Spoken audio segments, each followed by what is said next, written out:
10th. With her sweet smile she asked David if he had had a nice journey. The young man smiled and replied that the journey had been neither very pleasant nor very unpleasant. The lady then asked David if he would like to have a hot bath immediately or tea first. He replied that one would be as good as the other. Page number 248.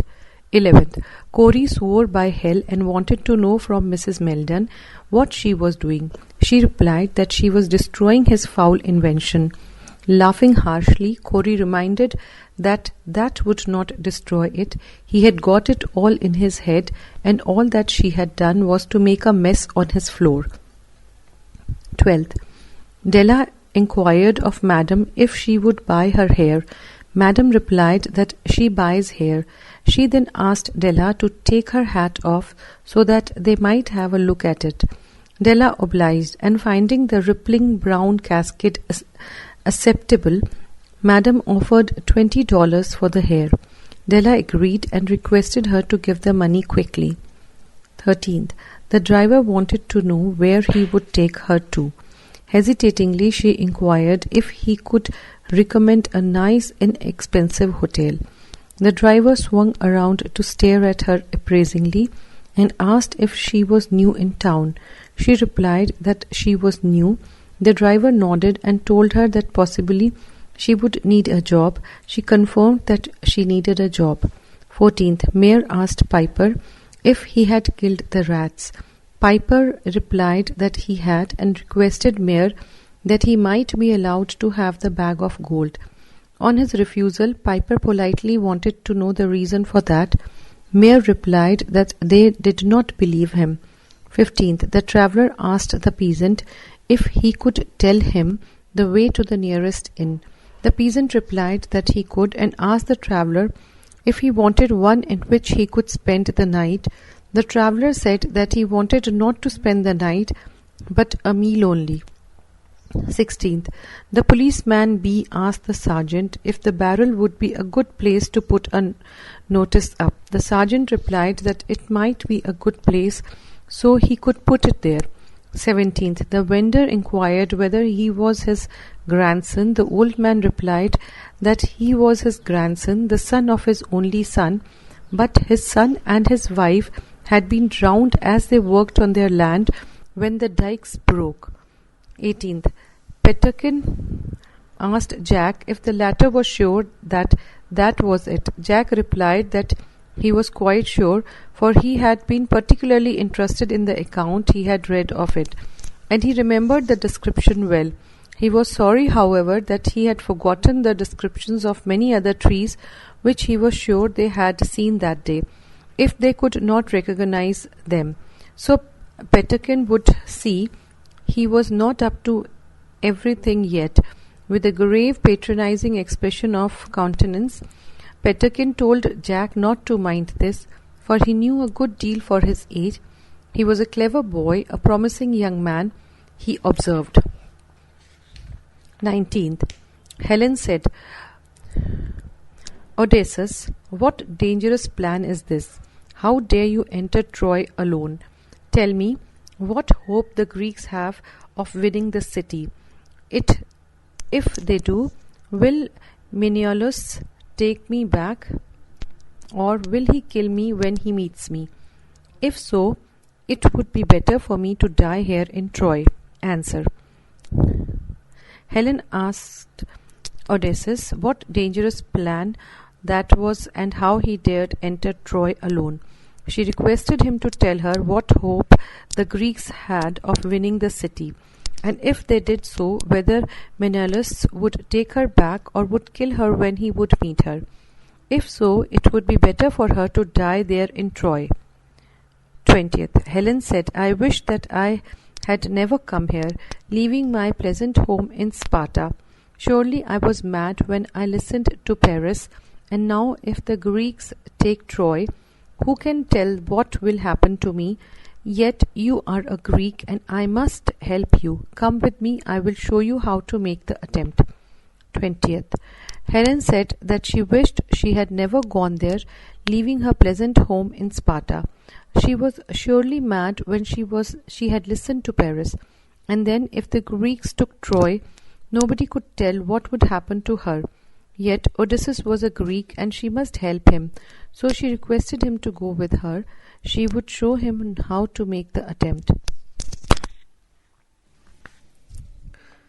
25th. Good morning, madam, said Holmes cheerfully. My name is Sherlock Holmes. This is my friend Dr. Watson, before whom you can speak freely. But first I shall order you a cup of hot coffee. See, for I see that you are shivering. It's not cold which makes me shiver, said the woman in a low voice. What is it then? It is fear, Mr. Holmes. It is terror. Answer. Wishing the madam good morning. 26th. Napoleon. How many years have you been in the army? Swede. 23 years, sir. Napoleon. Surprisingly. How old are you then? Swede. Bravely. 3 years, sir. Napoleon with anger. Either you are mad or I am. Swede proudly. Both, sir. 26th. In reply to Napoleon's query, the Swede said respectfully that he had been in the army for 23 years. Surprised, Napoleon inquired about his age.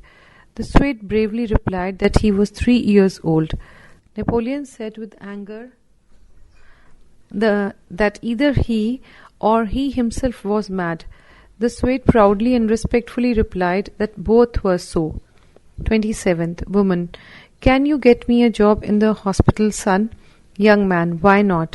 But there is a problem. These big hospitals don't trust new faces. They want security for 1,000 rupees job, 1,000 rupee deposit. Woman. I don't have 1,000 rupee. Young man. How much do you have, mother? Woman. I have no money saved.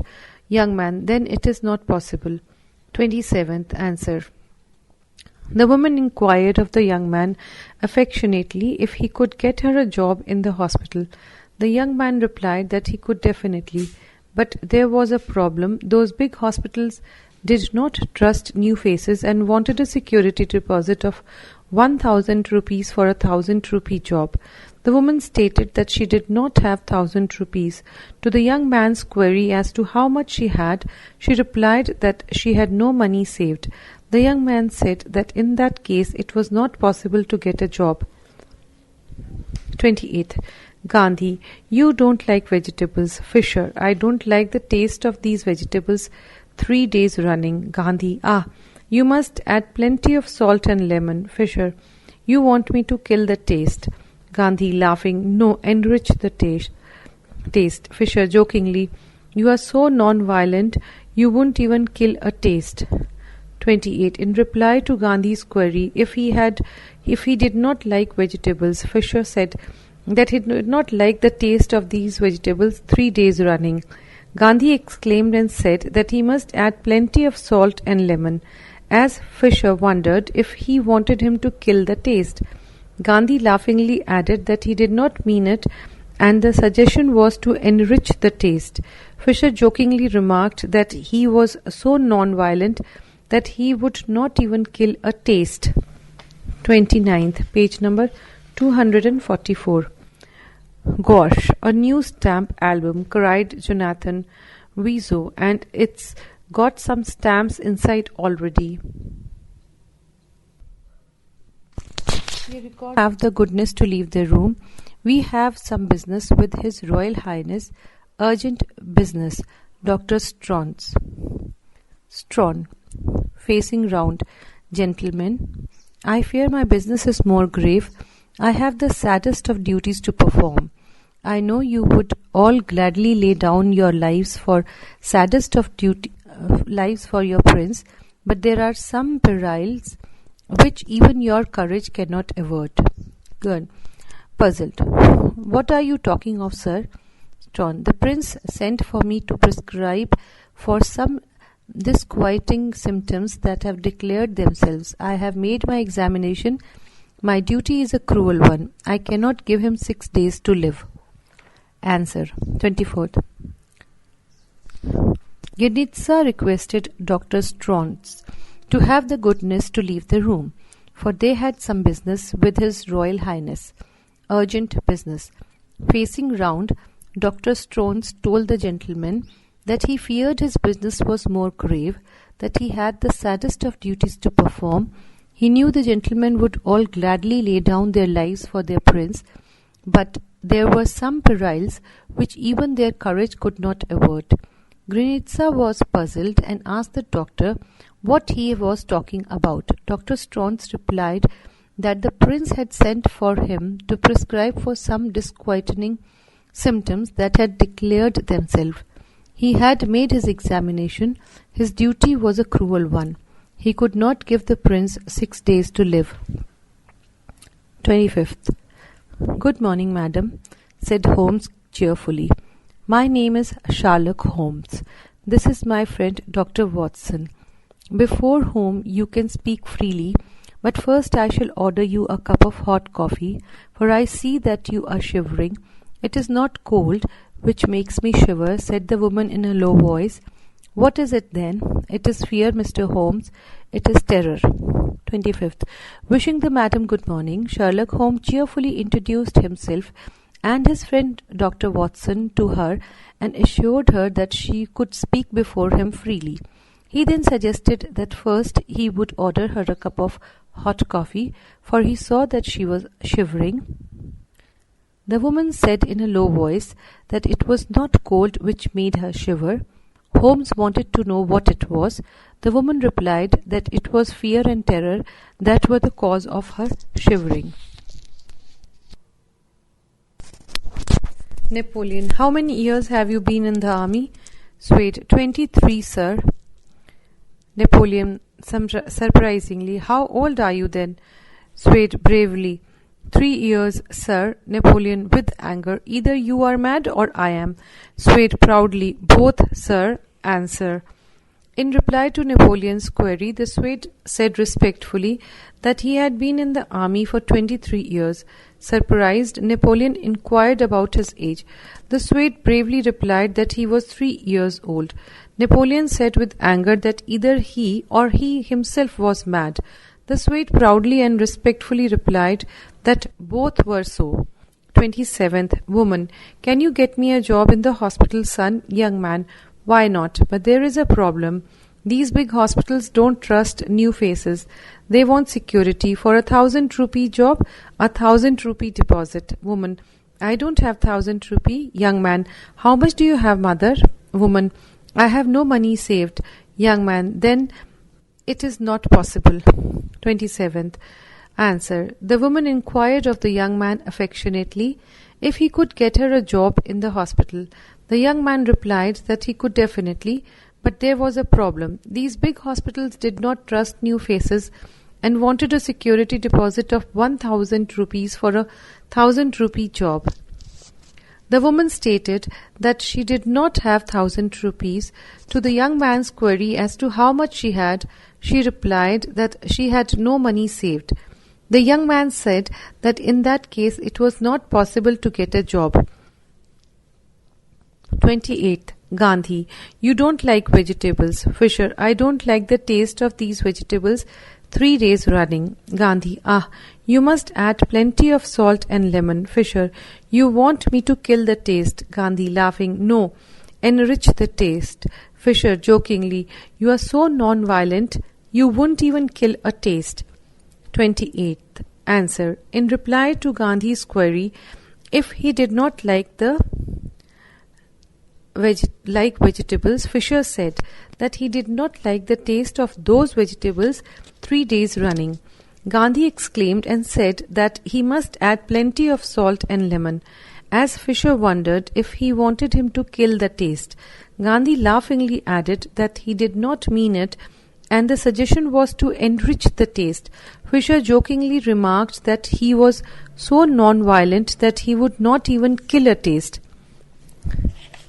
Page number 244, 29th. "Gosh, a new stamp album," cried Jonathan Wiseau, "and it's got some stamps inside already." "They are previous ones from Aunt Lucy's postcard," said Paddington. "I have been saving them for you. And I've got a box of paints," exclaimed Judy. "Thank you, Paddington. It is just what I wanted, finding the new stamp album. Answer.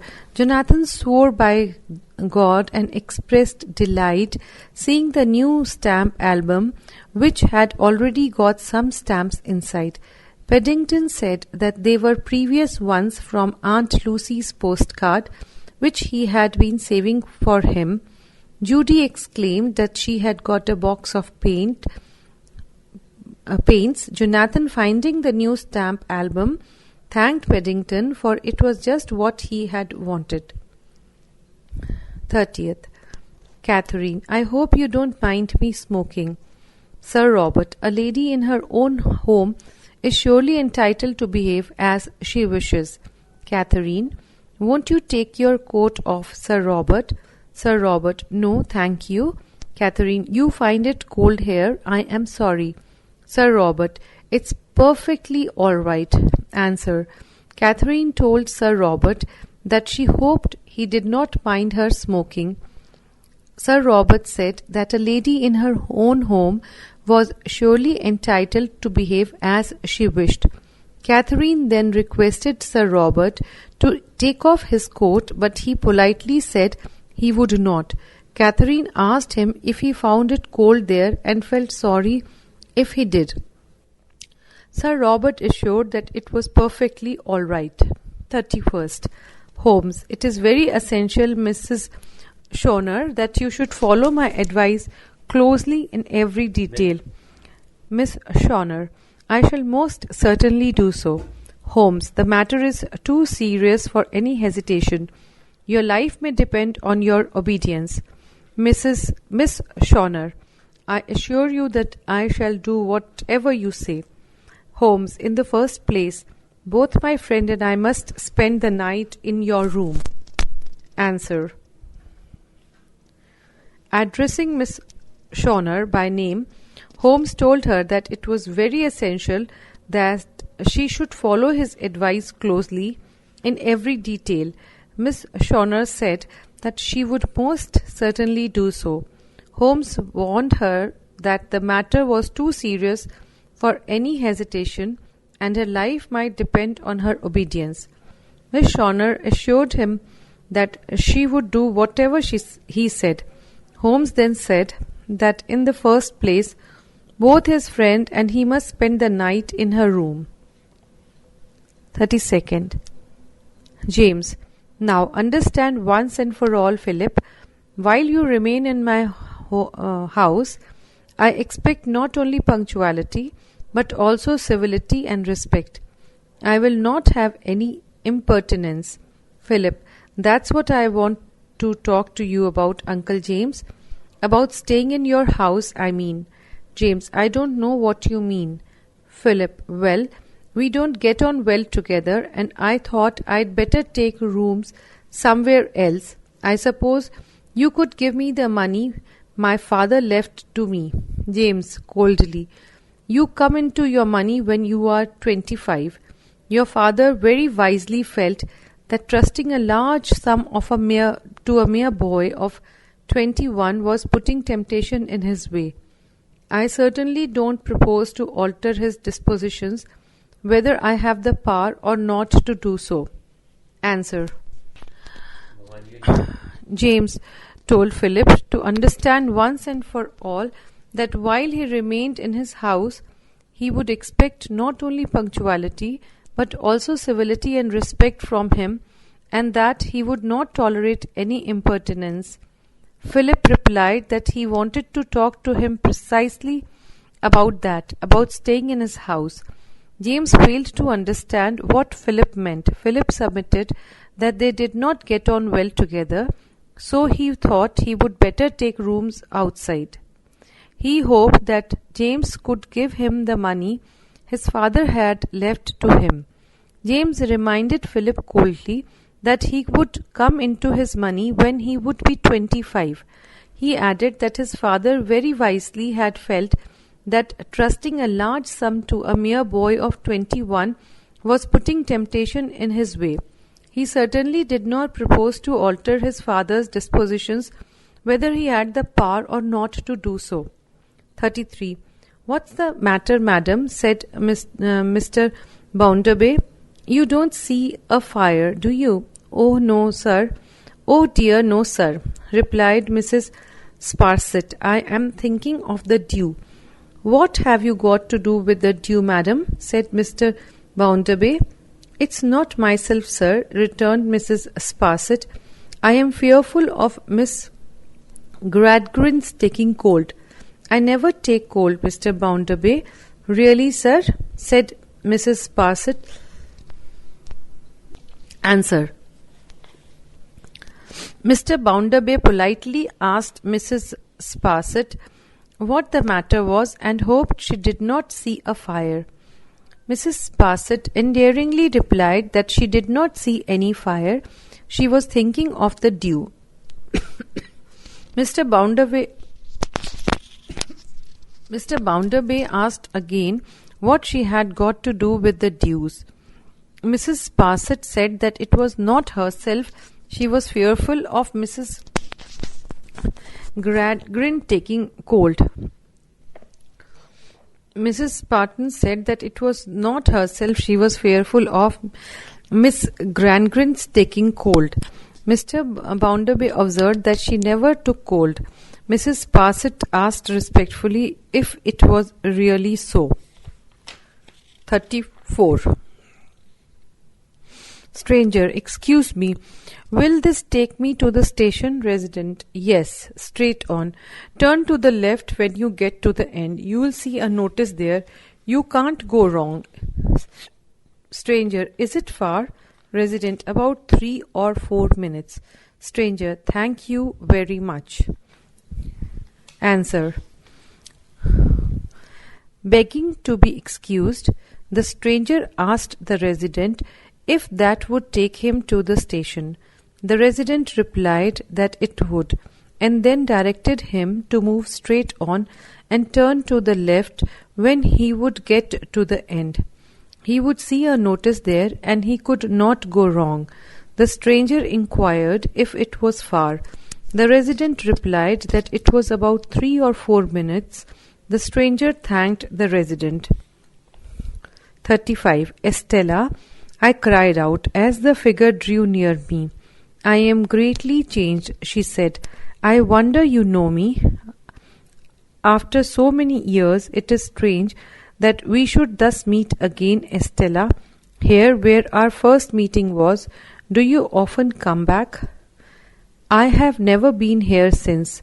"Nor I." Answer. Calling Estella by name, I cried out in surprise. As the figure drew near me, she said that she was greatly changed and wondered if I knew her. I told Estella that it was strange that we should meet in that way again after so many years. There were our first meeting had been. I further asked her if she often came back, to which she replied that she had never been there since. I said that I also had never been there. 36. Page number 245. Murag. Will I be putting the light in the window? Mary Stewart. Why should you be doing that? You have not heard his call. Turns eagerly. Have you? Murag. With sigh of head. No, but the light in the window would show him all is well. Mary Stewart. It would not. Then the light was to be put there after we had heard the signal. Answer. Murag asked Mary Stewart if the former would be putting the light in the window. Mary inquired why he should be doing that, because she hoped he had not heard his call. Murag replied that he had not, but he thought that the light in the window would show him all was well. Mary said that it would not then, and the light had to be put there after they had heard the signal. 37. You speak of friend Jane, Rochester asked. Yes, of friend, I answered, rather hesitatingly. Ah, Jane, but I want a wife. Do you, sir? Yes. Is it news to you? Of course, you said nothing about it before. Answer. Addressing me by name, Rochester asked me if I spoke of friend. I answered rather hesitatingly that I did. Rochester exclaimed with a sigh that he wanted a wife. I politely asked Rochester if he really wanted that. Rochester replied that he wanted a wife and asked if it was a news to me. I told that certainly it was a news, because he had said nothing about it before. 38. Apparently, taking up another subject, Catherine recommenced in a short time. If I were in heaven, Nelly, I should be extremely miserable, because you are not fit to go there, I answered. All sinners would be miserable in heaven. But it is not for that I dreamt once that I was there. I tell you I won't hearken of your dreams, Miss Catherine. I'll go to bed, I interrupted again. Answer. Addressing Miss Worsley by name, apparently taking up another subject, Catherine recommenced in a short time, and addressing me by name, Nelly said she said that if she had been in heaven, she would be extremely miserable. I told her that it would be so because she was not fit to go there. All sinners would be miserable in heaven. Catherine said that it was not for that. She dreamt once that she had been there. I interrupted again, and addressing her by name, told her emphatically that I would not hearken to her dreams. I would go to bed. 39. Lady Caroline, I believe this is the first English country house you have stayed at, Miss Worsley. Hester Worsley. Yes, Lady Caroline. Lady Caroline, you have no country houses, I am told, in America. Hester, I have not many. Lady Caroline, have you any country? What we should call country? Hester, smiling. We have the largest country in the world, Lady Caroline. They used to tell us in school that some of our states are as big as France and England put together. Answer. Addressing Miss Worsley by name, Lady Caroline inquired if that was the first English country house she had stayed at. Hester Worsley politely replied that it was so. When Lady Caroline said that she was told that there were no country houses in America, Hester pointed out that they did not have many. On being further asked by Lady Caroline if they had any country and what they should call country, Hester replied smilingly that they had the largest country in the world. They were used to be told in the school that some of their states were as big as France and England put together.